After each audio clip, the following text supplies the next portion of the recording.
Dear students, with this topic on histamine and antihistaminic, we are starting a new unit on autocoids. Till date, we have finished general pharmacology and autonomic nervous system, and now this is a third unit on histamine and antihistaminic drugs. You and either you or your friends or relatives have been bitten by some bee, honey bee, or wasp. In common language, we say burr, okay, or madhumakhi.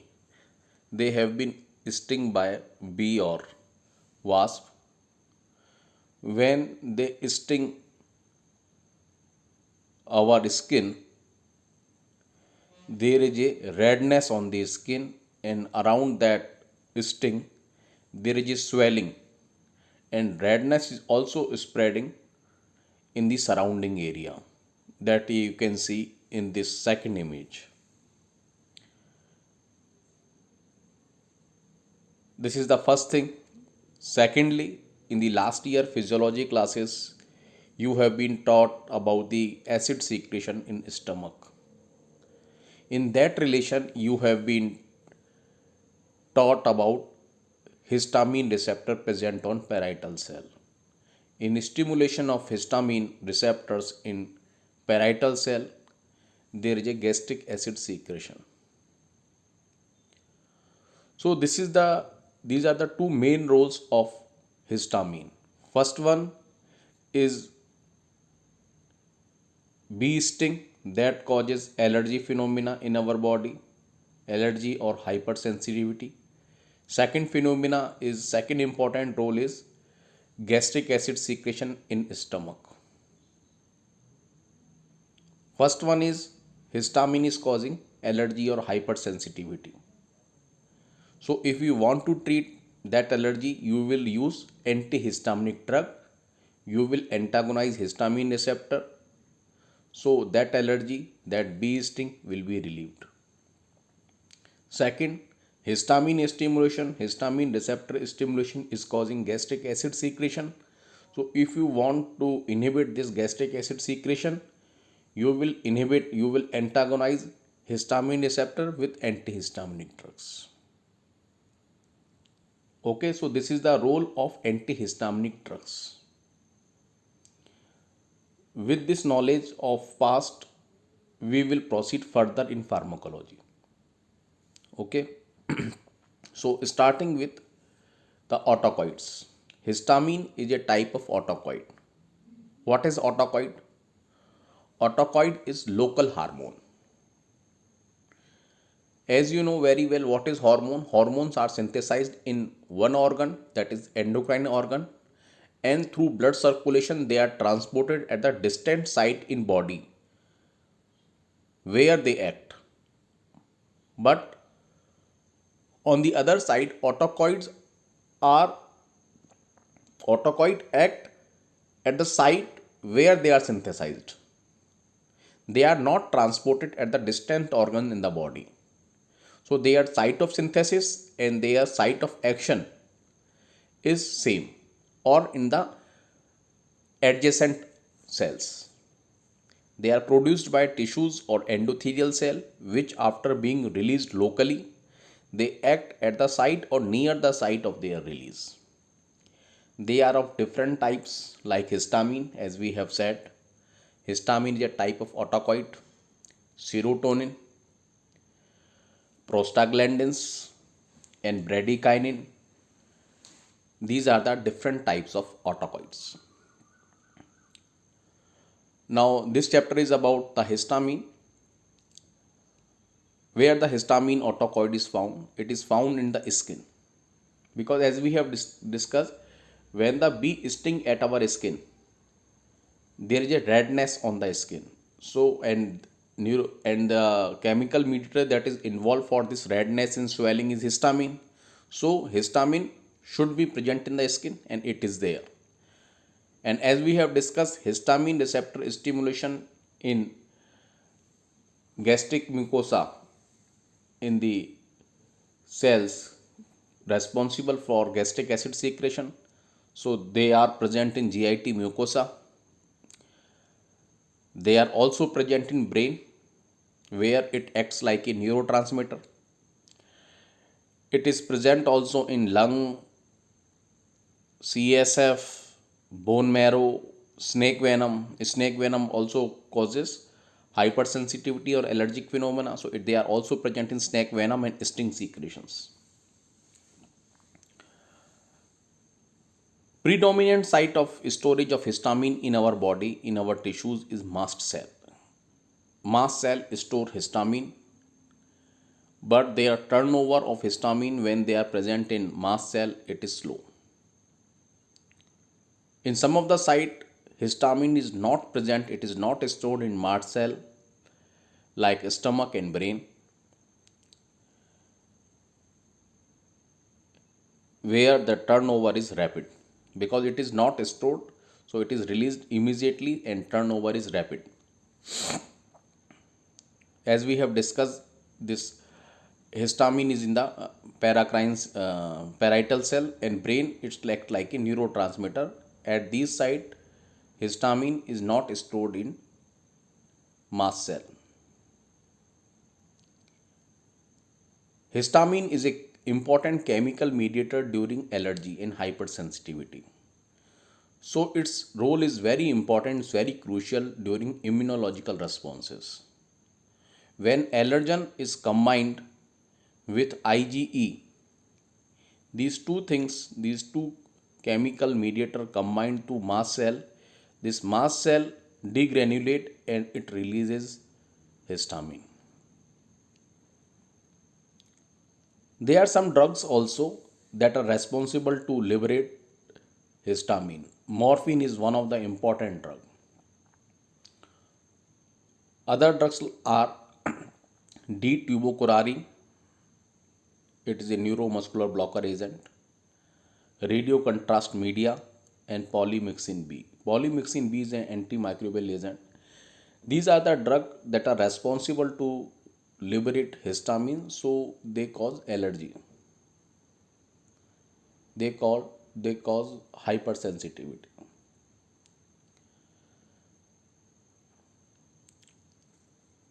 What about the synthesis, storage, release, and metabolism of histamine? Histamine is synthesized from histidine, that is an amino acid. Histidine amino acid undergoes decarboxylation. Through the process of decarboxylation, carboxyl group is detached, so histamine is formed. If you can remember, norepinephrine, dopamine, norepinephrine, epinephrine, that is the neurotransmitter involved in catecholamines. They are also formed from phenylalanine. That is also where the precursor is also an amino acid, that is phenylephrine. Phenylephrine undergoes and it forms tyrosine, then dopa, then dopamine, that norepinephrine. Here also one amino acid is involved, that is histidine, which forms histamine, which is metabolized in two form. First one is N-methylhistamine and second one is imidazole acetic acid. These are the metabolic product of histamine. How does it act? Histamine act upon four receptor. Out of these four receptor, two are very important. Two are functions of two receptors are established very well.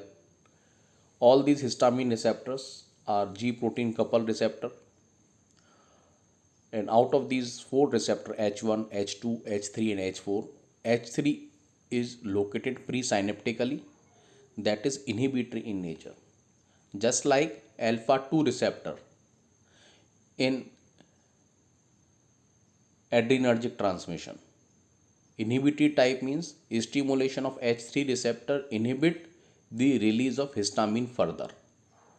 Just like alpha 2 receptor, when the alpha 2 receptor is present, release of norepinephrine is inhibited further. Okay, H4 is present on eosinophil, basophil, CD4 T cells where they present important role in chemotaxis. But here we will discuss only the role of H1 and H2 that are more important. Now we will switch over to pharmacological action of histamine.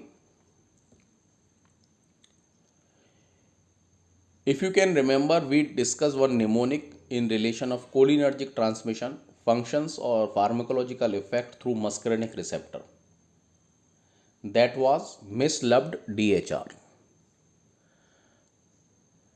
MI denotes the meiosis, S for salivation, L for lacrimation, B for bronchoconstriction, U for urination, then defecation, then decreased heart rate. That is the muscarinic effect of acetylcholine. Okay. Here with histamine, pharmacological action are similar to muscarinic effect where they are present. Okay. So now we will pick one by one. Misloved.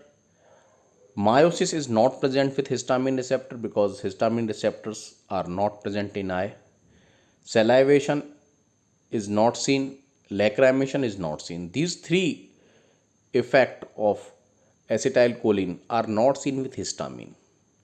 But the remaining four are present, they are seen with histamine. What is that? That is bronchoconstriction. So histamine receptor also causes bronchoconstriction. Okay. Histamine receptor stimulation also causes defecation, means diarrhea. Okay. Because of stimulation of H1 receptor, smooth muscle undergoes in contraction, and because of contraction of smooth muscle there is bronchoconstriction, to which asthma patients are sensitive. If the histamine mast cell degranulate and histamine is released, so asthma patient are more sensitive to bronchoconstriction. Similarly, smooth muscles are also present in intestine.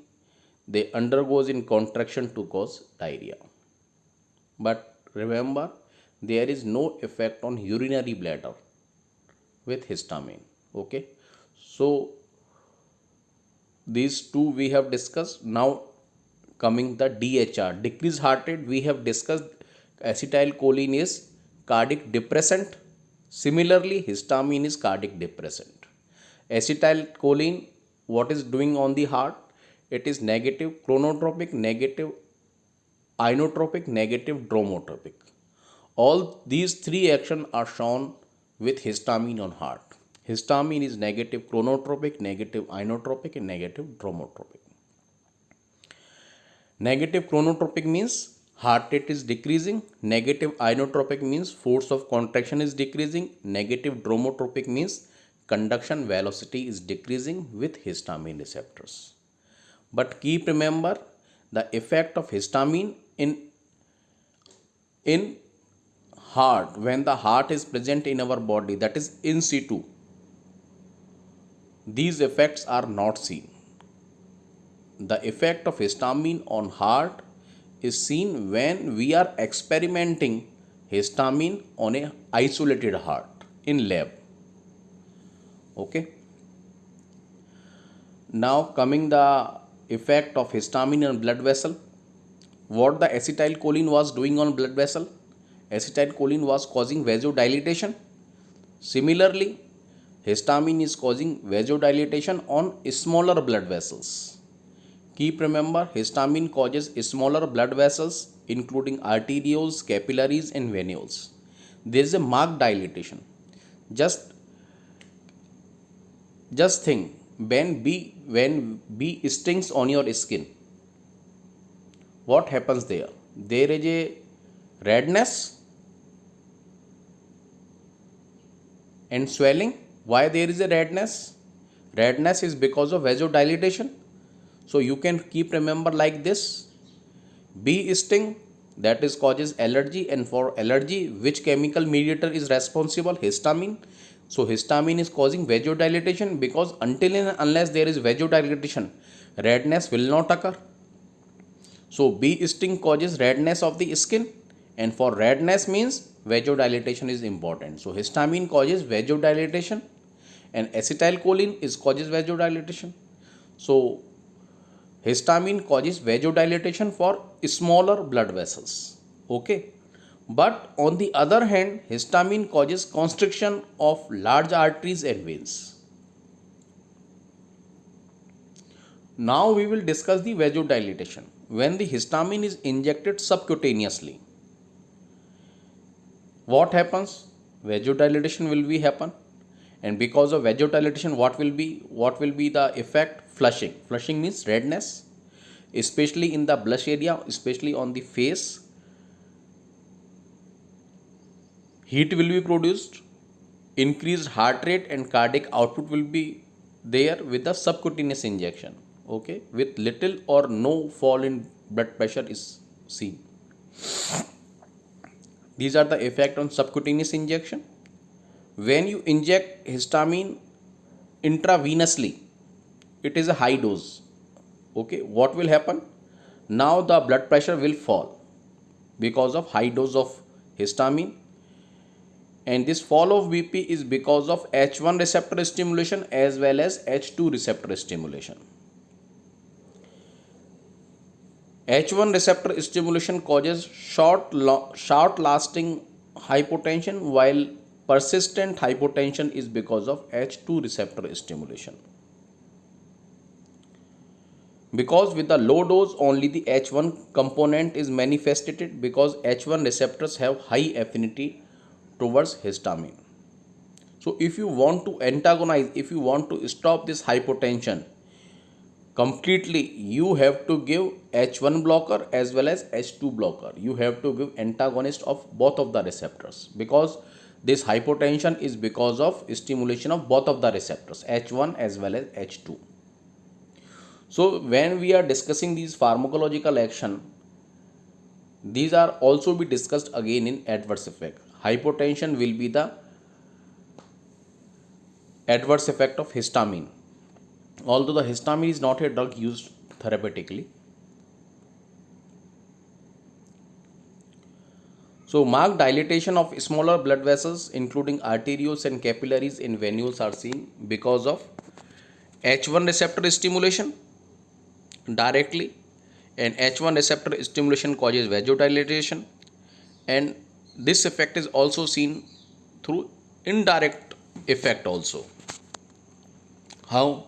Through NO release, nitric oxide release, that is also called as endothelium derived or dependent releasing factor. Okay, and some role of H2 receptor is also there. As misloved DHR, few components of misloved DHR. Now we are stepping out of misloved DHR. What are these? Effect on CNS. As we have discussed, histamine plays a important neurotransmitter role in brain, where they stimulate H1 receptor as well as H2 receptor, and it causes wakefulness. It makes the patient wake. It remains the patient wake. So it is obvious, if you antagonize H1 receptor as well as H2 receptor, they will cause drowsiness, they will cause sedation, they will make the patient sleep. So this may be the adverse effect of antihistaminic drug. Effect of sensory nerve ending. Again, when the bee sting on your skin, what will you feel there? Redness, pain. So why there is a pain? Why there is itching? Because of H1 receptor stimulation, because the sensory nerve endings are getting affected. Urticaria, itching pain, it is the response to sting bite and sting.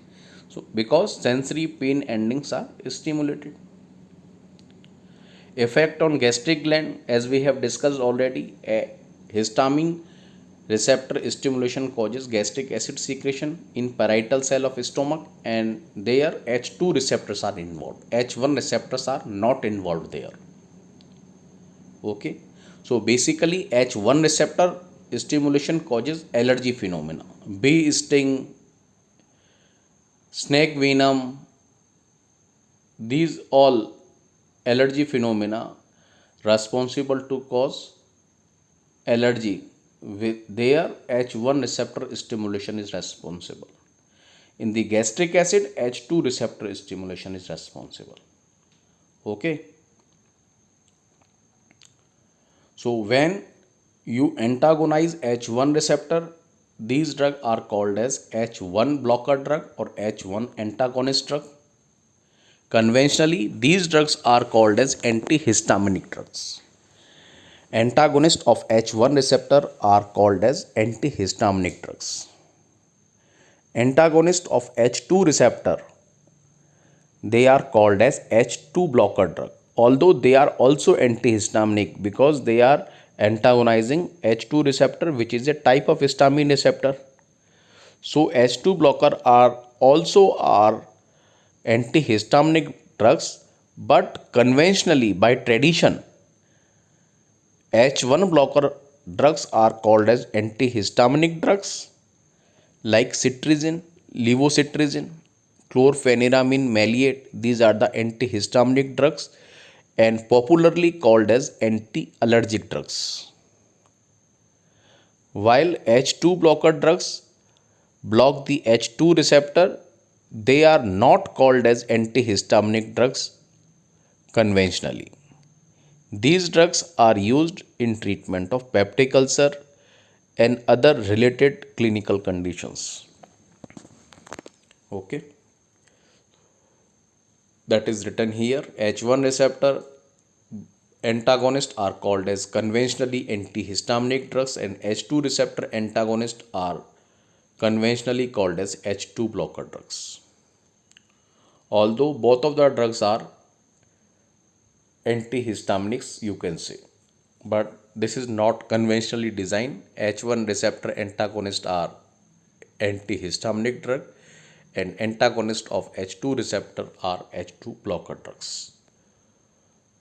Okay, so this complete this session. In the next session, we will discuss antihistaminic drug that are divided into two categories: first generation antihistaminic drug and second generation antihistaminic drug. In the next session, also we will discuss the therapeutic uses of antihistaminic drug.